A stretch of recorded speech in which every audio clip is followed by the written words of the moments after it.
Ladies and gentlemen, welcome back. Today we're discussing the recently announced Balkans map for DCS World. Now, I know a lot of you straight away will say that you're not going to be buying this map because it's developed by OnReTech, which is the developer that stands behind the Sinai map. Now, I don't necessarily disagree with your way of thinking because I do think OnReTech hasn't really quite reached the sort of level that I would personally find acceptable in a map these days with the Sinai, even though they have recently done an update where there is some big improvements and some of the parts of the map do genuinely look absolutely beautiful. And the way they do now their texturing, especially when it comes to mountainous areas, and the way they do the details on the airbases and the airfields and the texturing around there as well, I actually think they are really on par with the best maps that other developers do. But I will agree that with the Sinai map, there was a lot of copy pasting, and not just copy pasting, but really ugly copy pasting where there was absolutely no integration into the surrounding areas. And I think that people who are very wary of the Balkans map being developed by OnReTech have a real point. However, I really want to say this. I think, one, everybody deserves a second chance. Two, time has marched on, and I think at this point OnReTech will know, first of all, they'll have the feedback from the community, but also I think they'll know that the game has been upped further and further by Eagle Dynamics and other developers such as Ugra Media developing their Cold War Germany map, which is just absolutely fantastic. So I think they know that in order for us to pay our money for this map, they need to do a good job.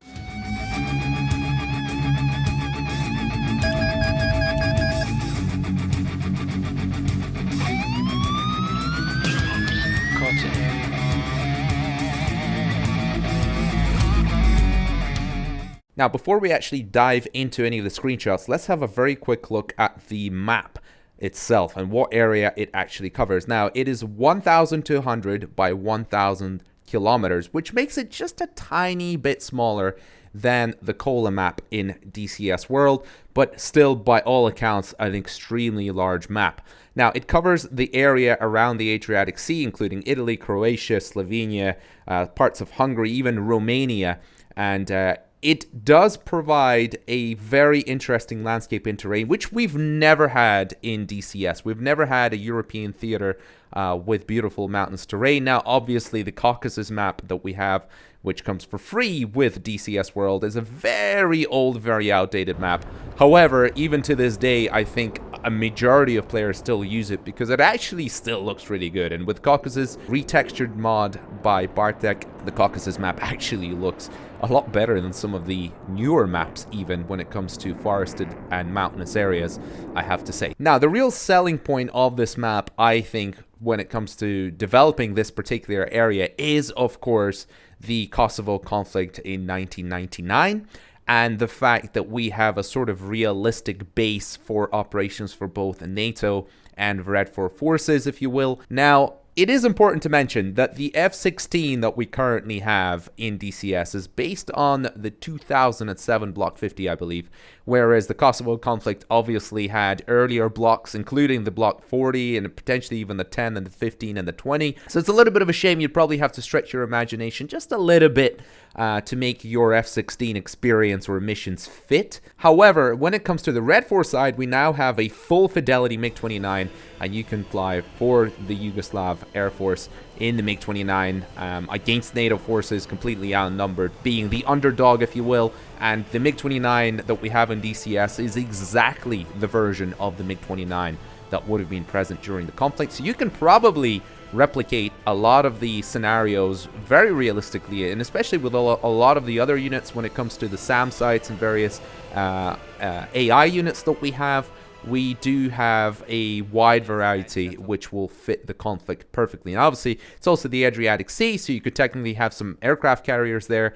And I think this is a brilliant map when it comes to an excellent location for Red 4 versus Blue 4 in the European theater, which I don't think we currently have. Now, I know somebody will say the Cola map, but guys, please, the Cola map is just awful. I cannot stand it. The textures, the trees, the forest, everything about it is completely unflyable to me. And so the Balkans map, I think, will be a brilliant theater for Red 4 versus NATO.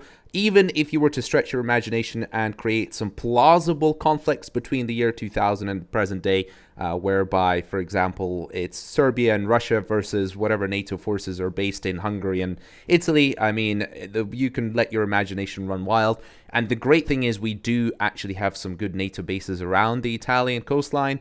I wish they had included the more of the Italian coastline as the detailed part. Unfortunately, we only have the very far north and the south around Bari, which is going to be apparently well detailed. So a little bit of a shame in that, but overall, it's brilliant that they have at least some parts of Italy modeled and hopefully modeled well. We also have Venice, which, you know, I don't think a lot of people really care about in terms of maybe military F-16 or MiG-29 flying, but just in terms of sightseeing, it could be pretty cool. And at least from the very few screenshots that we have of Venice here, it looks like they've done a pretty convincing job as far as DCS technology goes. Yep, I mean, it looks kind of like Venice. But let's actually talk about the real selling point of this map for me from these screenshots, which is definitely the mountainous terrain and the forest. As far as all the other maps go, I have to say that in terms of the greenery and the mountains, this map really shines from these screenshots, and it looks like finally, maybe for the first time, we will get forests as dense as we get them on the original Caucasus map, which I think is kind of hilarious given this time. Now, if you look at the Kola map, or if you look at, for example, the South Atlantic map, which has high mountainous areas covered with forests, you'll notice that the forests are not dense. They don't really look very three-dimensional because the trees are so uniformly spread apart and so artificially spread apart that it completely ruins the immersion. Whereas the Caucasus map, the old Caucasus map, actually strangely had really good looking forests, very densely packed forests, even though perhaps the tree textures or whatever were a little bit outdated. But now it looks like OnReTech has finally giving us some very three-dimensional, very believable, and very cohesive forested areas to fly around low level. And one thing that I think DCS has always sort of failed at a little bit is that low level flying experience around mountainous areas. I feel that we're always really compromised on fake shadows that are painted onto mountains, the poor resolution, maybe the greenery which looks really fake. There just never ever been a map where you could fly really low level and really enjoy the terrain detail, because a lot of military flying will involve very low level flying. I mean, penetration of enemy air defenses, that sort of stuff is like bread and butter for a lot of aircraft during the Cold War period, even the current day, as we know, flying low level, trying to evade possibility of getting shot down by SAMs and AAA and stuff. It is just the way military flying has always been. And yet, this is the area where DCS has failed massively, I think, over the years. We've never really had a truly spectacular low-level experience in mountainous areas, unlike, say, something you could potentially get in Microsoft Flight Simulator, but then you'd have to sacrifice on the flight dynamics and all the other aspects. So I have to say, looking at these screenshots, it's looking like maybe for the first time we'll actually get very believable terrain textures. And I know there's a little bit of fakery going on here in terms of the three-dimensional aspect of these mountains, because I know when you get close, it's not going to be as good. But however, I have to say, as far as DCS goes, at this moment in time, this is probably the best looking mountainous terrain with forested areas that seems beautifully integrated, where it looks like the forests are very natural. The way where they grow and the underlying textures really make a lot of sense. So huge thumbs up to OnReTech, guys. Well done. If you manage to make this map look as good as these screenshots here, you guys are onto a winner. However, I do have to say there is one screenshot here which is, my god, this is a dog's dinner, and I just don't know what to think of this. After seeing the beautiful mountainous terrain, my eyes are bleeding from the horrific detail and the just complete mishmash of different textures slapped on to what looks, and just even everything, like the way the houses and the trees and just everything just plumped down here. I just can't believe how bad this is. This has got to be one of the worst looking populated / countryside areas of any DCS map. I mean, look how, I know that the streams and waterways and things of that nature are very artificial in DCS, and that's just a part of the development kit, and that's fine. But just how not integrated whatsoever is this stream here on the right hand side with any of the underlying textures or the trees or literally anything. I mean, look how this road cuts through all these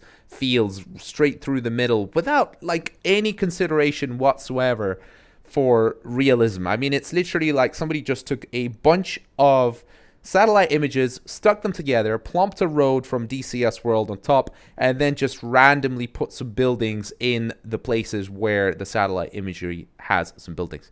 This is unbearable. I think if the map is going to look like this outside of the mountainous areas, which look so beautiful, I think this is going to be exactly the same experience as I've had with the Sinai map, where I say, guys, this looks amazing over here, and then I go to another area and say, this looks unbearable over here. Which is such a shame that it has to be such a world of contrasts in the same map.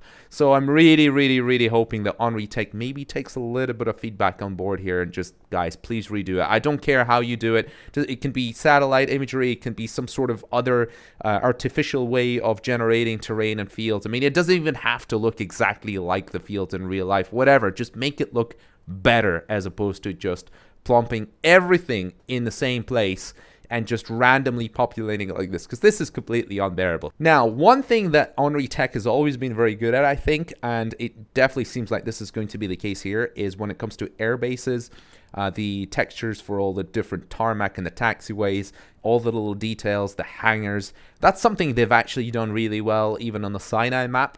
And I think this, by the screenshots, looks no different. I think we're going to get some very realistic looking air bases. I just really hope that they manage to integrate them a little bit better. Like, for example, in this screenshot, you can hear there's like some horrible underlying satellite imagery there in the background, which just doesn't look very good at all. I mean, I really hope that they change that. When it comes to the time period, obviously, I think they're trying to sell us the whole 1999 Kosovo conflict, because this is obviously what happened in this area on this map. And I think had it not happened, it's very unlikely we would have had this map being developed in the first place.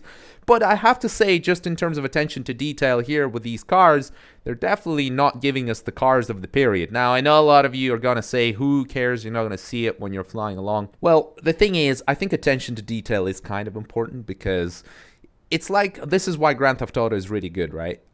You can spend 10 years playing that game and you'll find some tiny little detail 10 years later. Probably because GTA 6 hasn't come out yet. And then you'll realize that that is so cool. It's been in the game for so long and it really makes the environment so much better. Well, the thing about this screenshot here is we've got Skoda Octavias from, I think it's the second generation, 2004 onwards, and we've got this new looking Land Rover as well here in the car park. So, I mean, they're definitely not selling us the 1999 here with the cars, but you know what? I can let that slip if they make the rest of the map look good. The one thing I think they've definitely not done very well on the Sinai map is actually very highly densely populated areas. Things like around Cairo, I thought was just very copy-paste, and underlying textures were horrible. And I have to say, I've got some big concerns here with their cities in the Balkans map, because if you look at this screenshot here, have a look at the underlying textures right now, which you can barely see. Now, you'll notice that a lot of their screenshots point to the buildings without showing the underlying ground, the streets, the street lamps, the details, the cars, the car parks, etc.